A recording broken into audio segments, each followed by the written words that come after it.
We're in the S&P 500. It's the end of another brilliant week. Where are we? Well, we've had the shallowest of dips, it turns out, in the end.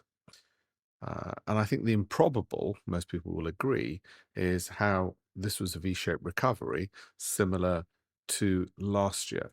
When it was falling, of course, Iran war in the case of this year, and tariffs last year, it certainly didn't feel like it was going to be shallow, but we kept an eye on this, and we also, which is the moving average convergence divergence, and we also said that it's more improbable to have a deep, long U-shaped fall, and indeed, improbable it was, as it turns out. So where does that leave us at the moment? Well, it doesn't mean that we'll just keep going in a straight line, of course, but for the moment, in the near term, we certainly are.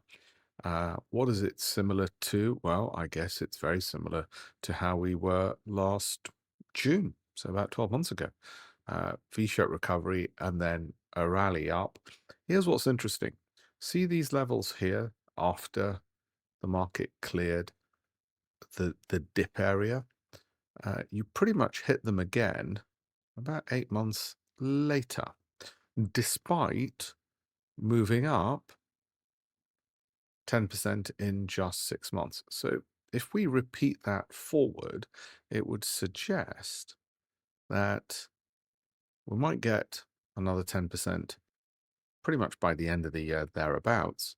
However, the levels we're at right now will end up pulling back to in 8 or so months. Okay, that's very rough and ready, which means you'll get a drop of 10%. Again, now it's not guaranteed to repeat itself.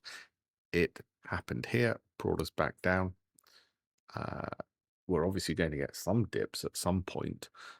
So what I would say is a 10% drop at some point, not 14 is what I said at the start of the year, about a 10% drop at some point. And the levels we're at today, we may well touch again. So it's not the last we've seen of 7,200, let's put it that way. By the way, if you want to know what the drop was previously, it was roughly 10%. And if you want to know what it was last year, peak to trough drop was, well, some 18, 20% last year, and that was steep. Okay, so that's where we are at the moment. Bottom line, I'm comfortable holding on, obviously, for now, as I did through that dip. Because as I said to you, the only things that would be going off during that dip were the leverage positions for obvious reasons, but everything else we sat through, and it's worked out fine. But like I said, we've probably not seen the last of 7,200. Don't be surprised if you see that again in about 8 months. But before then, you'll get a 10% rise and a 10% dip. So it's the way of the markets.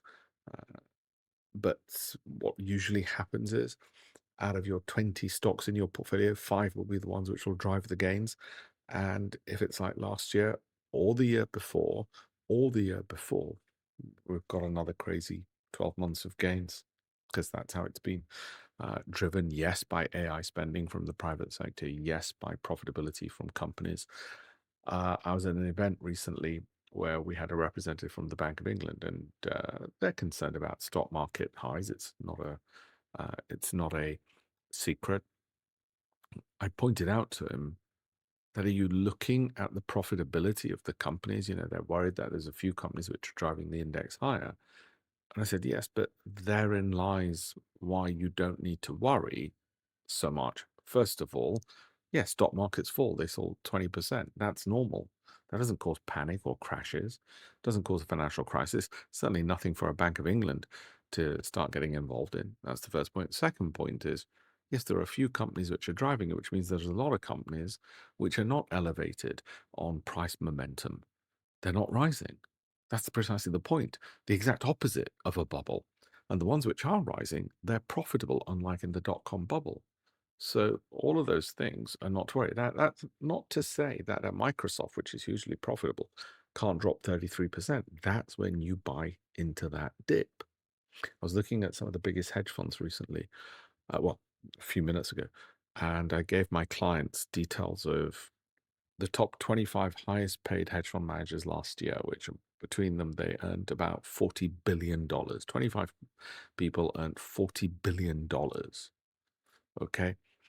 And I was looking at what stocks they had in common that they were holding.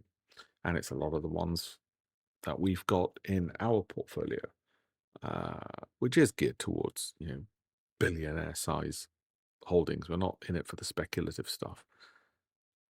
And it is relatively straightforward. You buy, you hold, you wait, because they're quality companies. But we don't just rely on our own knowledge. We look at value, growth, income, cash flow. We also look at what the biggest banks are saying with those same companies, what the hedge funds are supporting them with. So there's a lot of reason for confidence, contrary to what the central bankers are concerned about. But that is not to say you won't get a 10% drop or a 14% drop or even a 20% drop. A 20% drop in the S&P 500 happens every 4 to 5 years. Are we due one? Well, the last was 2022. So are we due one? Arguably should be within the next 24 months. Okay. But that's not a reason to panic. And that's the problem. People will panic. And you certainly don't need to panic if you've got good quality companies. That's the trick. That's what we give our clients. If you want to learn more about investing properly, have a look at alpeshpatel.com.